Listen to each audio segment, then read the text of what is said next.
جعفر نے ابو سہیل سے، انہوں نے اپنے والد سے، انہوں نے حضرت طلحہ بن عبید اللہ رضی اللہ عنہ سے، اور انہوں نے نبی صلی اللہ علیہ وآلہ وسلم سے مالک کی حدیث کی طرح روایت کی، سوائے اس کے کہ کہا رسول اللہ صلی اللہ علیہ وسلم نے فرمایا کامیاب ہوا اس کے باپ کی قسم اگر اس نے سچ کر دکھایا، یا فرمایا جنت میں داخل ہوگا اس کے باپ کی قسم اگر اس نے سچ کر دکھایا۔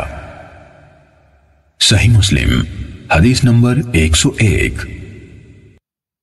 ہاشم بن قاسم ابو نضر نے کہا ہمیں سلیمان بن مغیرہ نے ثابت کے حوالے سے یہ حدیث سنائی، انہوں نے حضرت انس بن مالک رضی اللہ عنہ سے روایت کی کہ ہمیں رسول اللہ صلی اللہ علیہ وسلم سے غیر ضروری طور پر کسی چیز کے بارے میں سوال کرنے سے روک دیا گیا، تو ہمیں بہت اچھا لگتا تھا کہ کوئی سمجھدار بادی نشین آپ کی خدمت میں حاضر ہو اور آپ سے سوال کرے اور ہم بھی جواب سنیں۔ چنانچہ ایک بدوی آیا اور کہنے لگا اے محمد صلی اللہ علیہ وسلم، آپ کا قاصد ہمارے پاس آیا تھا، اس نے ہم سے کہا کہ آپ فرماتے ہیں اللہ تعالیٰ نے آپ کو رسول بنا کر بھیجا ہے۔ آپ نے فرمایا اس نے سچ کہا۔ اس نے پوچھا آسمان کس نے بنایا ہے؟ آپ نے جواب دیا اللہ نے۔ اس نے کہا زمین کس نے بنائی؟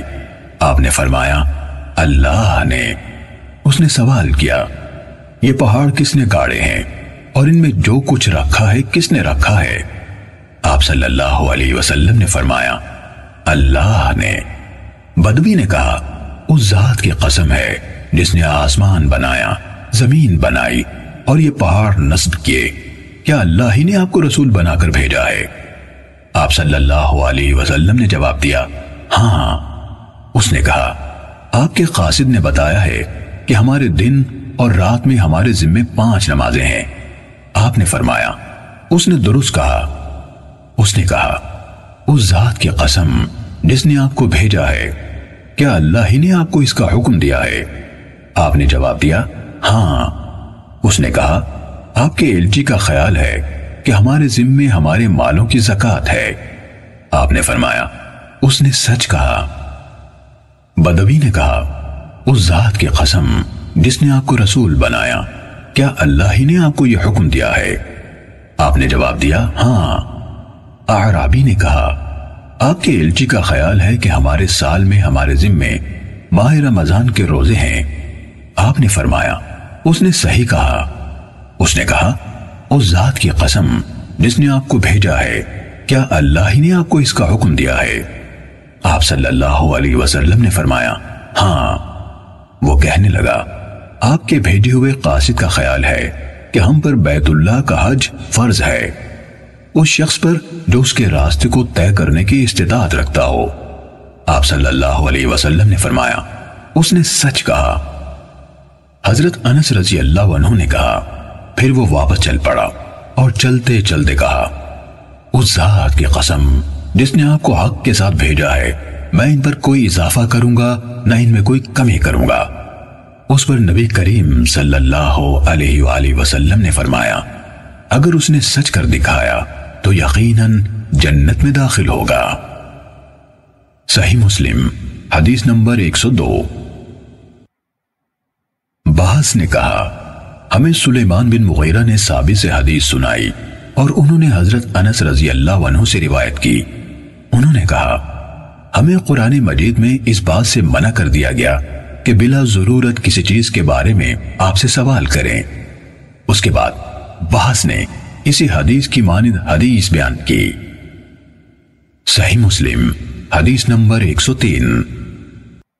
عمر بن عثمان نے کہا ہمیں موسیٰ بن طلحہ نے حدیث سنائی، انہوں نے کہا مجھے حضرت ابو ایوب رضی اللہ عنہ نے حدیث سنائی کہ رسول اللہ صلی اللہ علیہ وآلہ وسلم ایک سفر میں تھے، جب ایک اعرابی یعنی دیہاتی آپ کے سامنے آ کھڑا ہوا، اس نے آپ کی اونٹنی کی مہار یا نکیل پکڑ لی، پھر کہا اے اللہ کے رسول یا اے محمد مجھے وہ بات بتائیے جو مجھے جنت کے قریب اور آگ سے دور کر دے۔ ابو ایوب نے کہا کہ رسول اللہ صلی اللہ علیہ وآلہ وسلم رک گئے، پھر اپنے ساتھیوں پر نظر دوڑائی، پھر فرمایا اس کو توفیق ملی یا ہدایت ملی؟ پھر بدوی سے پوچھا تم نے کیا بات کی؟ اس نے اپنی بات دہرائی تو نبی اکرم صلی اللہ علیہ وآلہ وسلم نے فرمایا تم اللہ تعالیٰ کی بندگی کرو، اس کے ساتھ کسی کو شریک نہ ٹھہراؤ، نماز قائم کرو، زکوٰۃ ادا کرو اور صلہ رحمی کرو، اب اونٹنی کو چھوڑ دو۔ صحیح مسلم حدیث نمبر 104۔ محمد بن عثمان بن عبداللہ بن موہب اور ان کے والد عثمان دونوں نے موسیٰ بن طلحہ سے سنا، وہ حضرت ابو ایوب رضی اللہ عنہ سے اور وہ نبی کریم صلی اللہ علیہ وسلم سے سابقہ حدیث کی مانند بیان کرتے تھے۔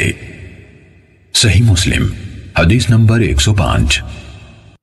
یحییٰ بن یحییٰ تمیمی اور ابو بکر بن ابی شیبہ نے کہا ہمیں ابو احوص نے حدیث بیان کی، انہوں نے ابو اسحاق سے، انہوں نے موسیٰ بن طلحہ سے اور انہوں نے حضرت ابو ایوب رضی اللہ عنہ سے روایت کی۔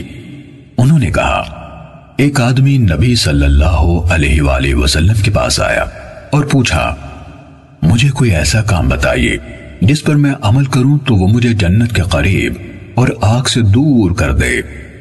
آپ صلی اللہ علیہ وسلم نے فرمایا یہ کہ تو اللہ کی بندگی کرے، اس کے ساتھ کسی کو شریک نہ ٹھہرائے، نماز کی پابندی کرے، زکوٰۃ ادا کرے اور اپنے رشتہ داروں سے صلہ رحمی کرے۔ جب وہ پیٹھ پھیر کر چل دیا تو رسول اللہ صلی اللہ علیہ وسلم نے فرمایا اگر اس نے ان چیزوں کی پابندی کی جن کا اسے حکم دیا گیا ہے تو جنت میں داخل ہوگا۔ ابن ابی شیبہ کی روایت میں ہے اگر اس نے اس کی پابندی کی تو جنت میں داخل ہوگا۔ صحیح مسلم حدیث نمبر 106۔ حضرت ابو ہریرہ رضی اللہ عنہ سے روایت ہے کہ ایک اعرابی رسول اللہ صلی اللہ علیہ وسلم کے پاس آیا اور کہا اے اللہ کے رسول مجھے ایسا عمل بتائیے کہ جب میں اس پر عمل کروں تو جنت میں داخل ہو جاؤں۔ آپ صلی اللہ علیہ وسلم نے فرمایا تم اللہ کی بندگی کرو، اس کے ساتھ کسی کو شریک نہ ٹھہراؤ، نماز قائم کرو جو تم پر لکھ دی گئی ہے، فرض زکوٰۃ ادا کرو اور رمضان کے روزے رکھو۔ وہ کہنے لگا اس ذات کی قسم جس کے ہاتھ میں میری جان ہے میں نہ کبھی اس پر کسی چیز کا اضافہ کروں گا اور نہ اس میں کمی کروں گا۔ جب وہ واپس جانے لگا تو نبی کریم صلی اللہ علیہ وسلم نے فرمایا جسے اس بات سے خوشی ہو کہ وہ ایک جنتی آدمی دیکھے تو وہ اسے دیکھ لے۔ صحیح مسلم حدیث نمبر 107۔ ابو معاویہ نے اعمش سے حدیث سنائی، انہوں نے ابو سفیان سے اور انہوں نے حضرت جابر رضی اللہ عنہ سے روایت کی کہ رسول اللہ صلی اللہ علیہ وسلم کے پاس نعمان بن قوقل رضی اللہ عنہ آئے اور کہا اے اللہ کے رسول آپ کیا فرماتے ہیں کہ جب میں فرض نماز ادا کروں، حرام کو حرام اور حلال کو حلال سمجھوں تو کیا میں جنت میں داخل ہو جاؤں گا؟ نبی صلی اللہ علیہ وآلہ وسلم نے فرمایا ہاں۔ صحیح مسلم حدیث نمبر 108۔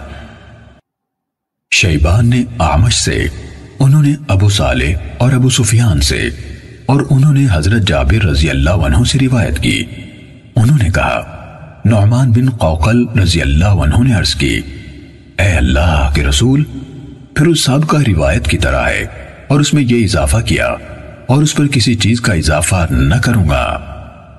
صحیح مسلم حدیث نمبر 109۔ سلمہ بن شبیب، حسن بن اعین، ماقل یعنی عبداللہ، ابو زبیر، جابر رضی اللہ عنہ سے روایت ہے کہ ایک شخص نے رسول اللہ صلی اللہ علیہ وسلم کی خدمت میں حاضر ہو کر عرض کیا کہ اگر میں فرض نماز پڑھتا رہوں اور رمضان کے روزے رکھوں اور حلال کو حلال سمجھوں اور حرام کو حرام، اس سے زیادہ کچھ نہ کروں تو آپ صلی اللہ علیہ وسلم کی کیا رائے ہے کہ کیا میں جنت میں داخل ہو جاؤں گا؟ تو آپ صلی اللہ علیہ وسلم نے فرمایا ہاں۔ اس شخص نے عرض کیا اللہ کی قسم میں اس سے زیادہ کچھ نہیں کروں گا۔ صحیح مسلم حدیث نمبر 110